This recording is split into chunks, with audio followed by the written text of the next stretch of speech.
皆さん、こんにちは、木原です。いつもご視聴いただき、ありがとうございます。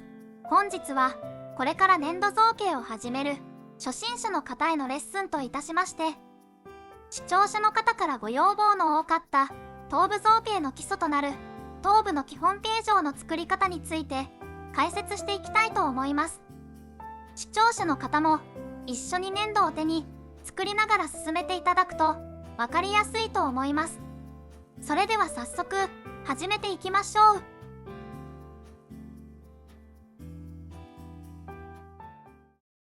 まずは心棒に粘土をボール状につけていきましょう。頭部の中心となる部分ですので、落ちないようにしっかりと手で押さえてつけていきます。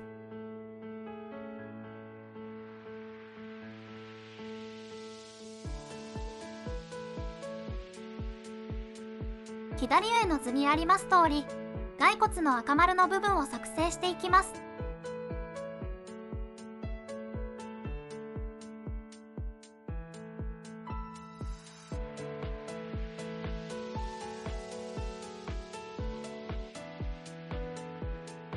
続いて、おでこの部分に長方形の粘土をつけていきます。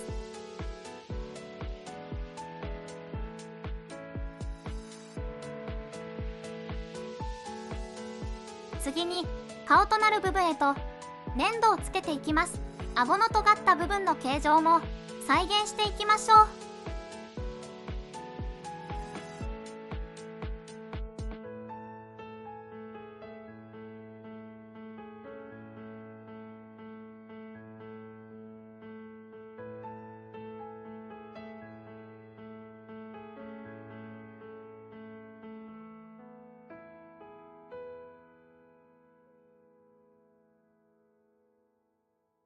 細かい部分を作ろうとするのではなく、大まかなアウトラインを作っていくという意識を持って、大胆に粘土をつけていきましょう。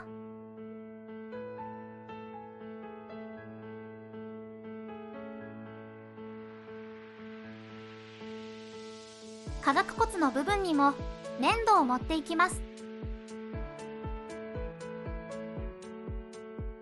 次に平らにした粘土を頭の上につけ、頭頂骨の部分を再現していきましょう。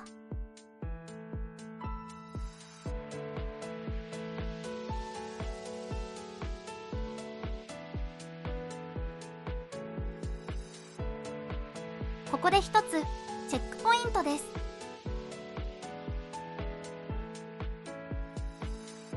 頭部は上から見ると卵型になっています。また、最も幅の広い部分は頭部の後方にあります。人の顔の輪郭は思ったより後方にあることを理解しましょう。頭部後方のボリュームが不足しているので、粘土を足していきます。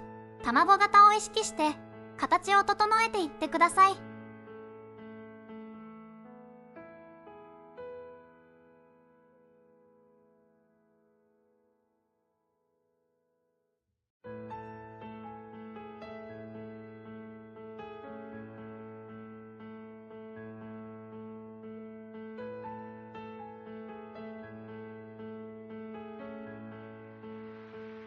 最後に後頭部のボリュームをつけていきます。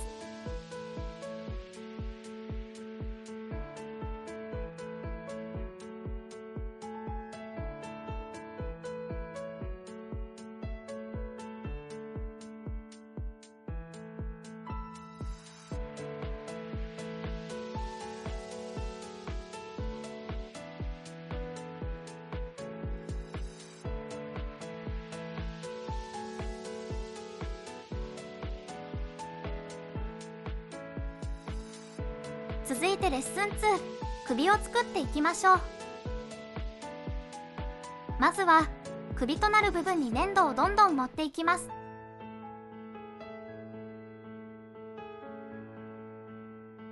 首の骨は、横から見ると、緩やかにカーブしています。このカーブを意識して形作っていきましょう。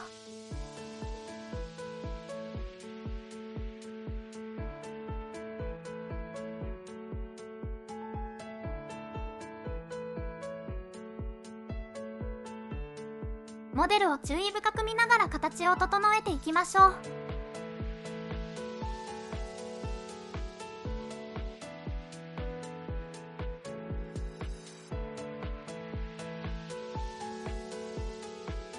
チェックポイントその2です。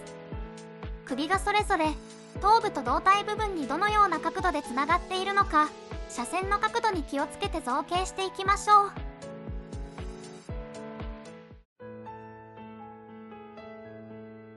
また、縦のアートラインにも注意しながら首の形状を再現していきます。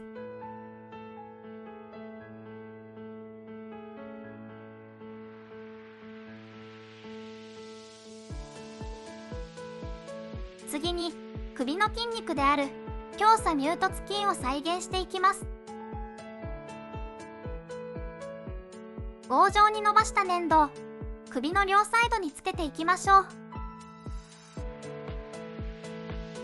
胸鎖乳突筋は鎖骨の周りから耳の後ろにかけて広がる大きな筋肉になります。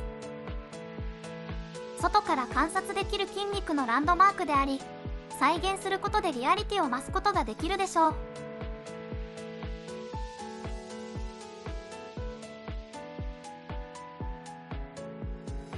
また、正面から見ると逆三角形になります。この形状も意識して再現していってください。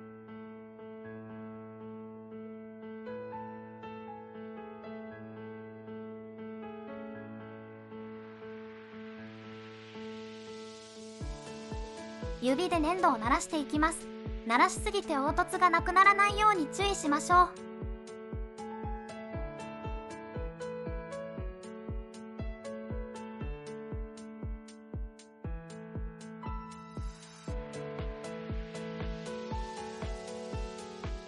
これで頭部の基本形状の完成となります。今回の動画が少しでも役に立ったよという方が見えましたら、高評価、チャンネル登録いただけますと嬉しいです。以上で動画は終了となります。ご視聴ありがとうございました。それではまた。